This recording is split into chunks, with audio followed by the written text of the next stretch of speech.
পাইয়া মাইরা যায় আমার খানসিদা নাকে ঢালাইছে আমাকে মাইরা যায়। কোরবানির ঈদের আগে মায়ের সঙ্গে নানা বাড়িতে বেড়াতে যায় 4 বছরের শিশু হাফিজুল শিকারী, কিন্তু সেই বেড়ানোই হয়ে ওঠে জীবনের শেষ সফর। বুধবার রহস্যজনকভাবে মারা যায় শিশুটি।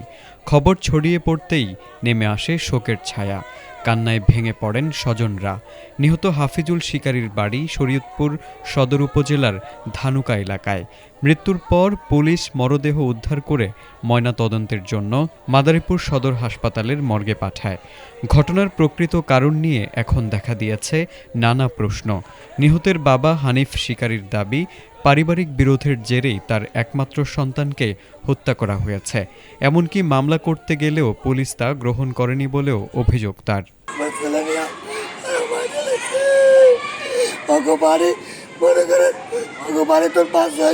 কে মারছে, কি কারণে মারবো সেটা বলেন।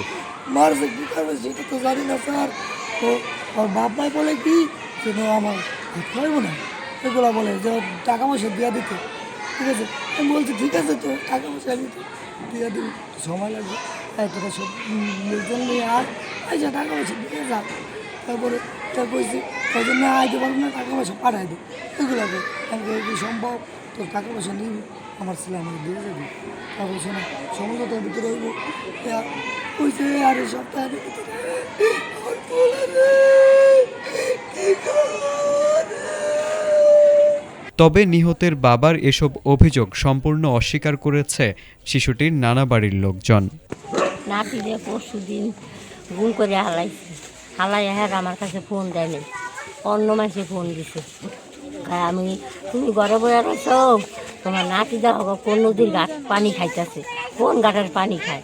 আমি হুই না, আমি না, আমার ছোটো পোলারে ফোন দিছি, কই কি বাবা আমার ভাই বলে নাই রে, আমার বড় পোলায় আইয়া আমার পোলায় আসার পাশা খাইছে দুনো পোলা, এরপর গেছে হেই আনে যাইয়া অগবাইতে গেছে, অগবাইতে মানুষ পাই না, অগবাইতে মানুষ না পাওনে ওরা কয় কি হেই যদি রাখো না নেই হ্যানে গেছে, হ্যানে গিয়া মাছটা আমার বাইরে, হ্যানে যাও জিগাইতে গেছি গিয়ে আমার বাড়ির লাশ আমি পাই না।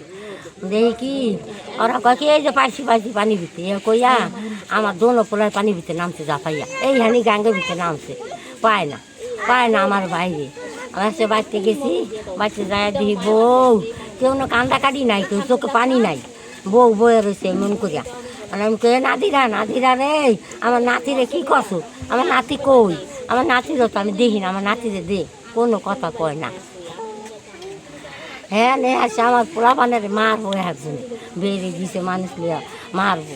হ্যাঁ তো আমি জানি বাচ্চা আমার পোলা পান নিয়ে আইয়া বসে আইয়া সে আমি হারা রাত বইয়া রয়েছি। এর পর দিন ফোন দিছে কয় কি মা ওই লাশও পাইছি দেখা যাও ওরে বাইতে মাইরা যায় আমার খানসিদা নাকে ঢালাইছে আমাকে মাইরা যায়। কয় আমি এক করে একুছি পোলার এই সিজারের টাহা চাইছে আর কাবিনের টাহা চাইছে, এবার ফোন দিয়া এই লেগাই মাইরা লাইছে পোলা, এই লেগা ওর মা আর মারছে, দুজনে মারছে আর বিশ্বাস চাই আমরা। গত পরশুদিন রাত্রে আমাদের 9টার দিকে আমাদের ওইখান থেকে আউট একটা লোক আমাদেরকে ফোন দেয় যে না আপনাদের বাচ্চা হারিয়ে গেছে। বাচ্চার চাচতো ভাই আমি। ফোন দেওয়ার পরে তারপরে আমরা 3-4 জন ওইখানে যাই, বাচ্চা হারিয়ে গেছে এটা বলছে। যাওয়ার পরে আমাদের সাথে তারা অনেক খারাপ আচরণ করছে, ওইখানে বলছে কি তারা পানিতে পড়ে গেছে, একটা সাজানো নাটক করছে। যেখানে পানিতে পড়ছে রাস্তার একটা নির্জন জায়গা, ওইখানে বাচ্চা নিয়ে যাওয়ার কোনো জায়গাই না। বাচ্চার মা বলতেছে একটা আত্মীয় বাড়ি, ওইখানের থেকে রাস্তা দূরত্ব ম্যাক্সিমাম 50 থেকে 60 ফুট, এটা ভিডিও ফুটেজ আমার কাছে আছে। ওইখানে নাকি বাচ্চারে পেশাব করে দিয়েছিল, বাচ্চার গায়ে কোনো জামা কাপড় নাই এটা বলছে। আর লাশ আগের দিনকে তারা পুলিশকে ইনফর্ম করছে আমার কথা, তারপরের দিনকে সকালে তারা লাশ পেয়েছে। আমাদের রাত্রে আমাদের ছেলে, আমাদের চাচা ভাই, আমাদের তো তারা সারা ভালো একটা আচরণ করবে, আমাদের বাচ্চা হারায় গেছে। আমাদের রাত্রে ওইখানে হুমকি দুমকি দিছে, আমরা ওইখান থেকে চলে এসেছি, আমাদের ওইখানে পরিস্থিতি খারাপ দেখে আমরা থানায় গেছি, মামলা করুন লাগে আমরা তখন অভিযোগ আসামির পক্ষে আসামি বলেছি আমার মামলাটা নেবো না, থানায় কিন্তু মামলা নেবে আগে পোস্টমর্টম রিপোর্ট আছে তারপর মামলা নেবে। তা কালকে ধরেন এই পোস্টমর্টম কালকেই করতে পারি, আমাদের সারাদিন থানায় লাশ নিয়ে অপেক্ষা করে সন্ধ্যা 8টা ছাড়ছে। পুলিশ জানায় খবর পেয়ে মরদেহ উদ্ধার করে ময়নাতদন্তের জন্য পাঠানো হয়েছে। চিকিৎসকরাও বলছেন ময়নাতদন্তের প্রতিবেদন পাওয়ার পরই মৃত্যুর প্রকৃত কারণ নিশ্চিত হওয়া যাবে। আমরা খবর পেলাম ওই মেয়েদের ওনার স্ত্রী, ওনার শালা শ্বশুর ওনারা আমাদেরকে ফোন দিয়েছে।